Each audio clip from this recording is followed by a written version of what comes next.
یہ کہنے میں کوئی آر نہیں.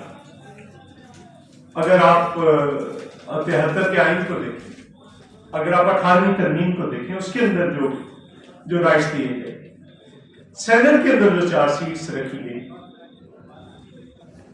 اور پھر اسی طرح ڈاکٹر مہیش میرانی وہ پہلے ہندو یا نان مسلم پاکستانی ہیں جو اس قومی اسمبلی میں, موجودہ قومی اسمبلی میں ایک مسلم امیدوار کو ہرا کر قومی اسمبلی کے ڈائریکٹ الیکشن لڑ کے اس قومی اسمبلی میں وہ بیٹھے ہوئے.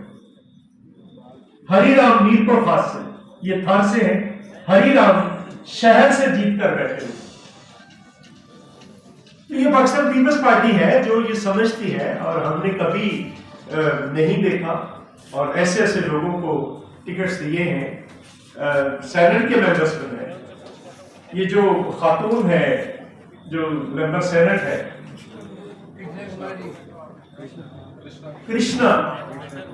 کرشنا کماری جو ہے وہ کولی ہے,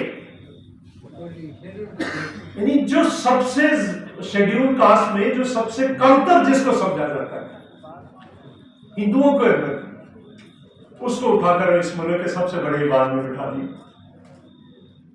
تو میں سمجھتا ہوں کہ یہ بات ٹھیک ہے جو لکھی چوئے صاحب نے کہ خوف ہے, اس خوف کی فضا کو ٹوٹنا چاہیے اس ملک میں. اور یہ المیہ یہ ہے کہ یہ خوف صرف آپ کے لیے نہیں ہے, اس وقت یہ خوف اس ملک کے مزدوروں کے اندر بھی ہے, یہ خوف اس ملک کے کسانوں کے اندر بھی ہے. جو رائٹس 73 کے آئین نے دیے تھے, آج یہ سال ہم گولڈن جوبلی کا سال بنا رہے ہیں.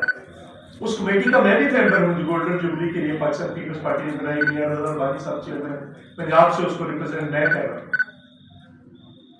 کیا جو 73 کے آئین نے حقوق دیے تھے وہ تو آہستہ آہستہ واپس لیے جا رہے ہیں, اس کے خلاف ایک مشترکہ طور پر جدوجہد کی ضرورت ہے.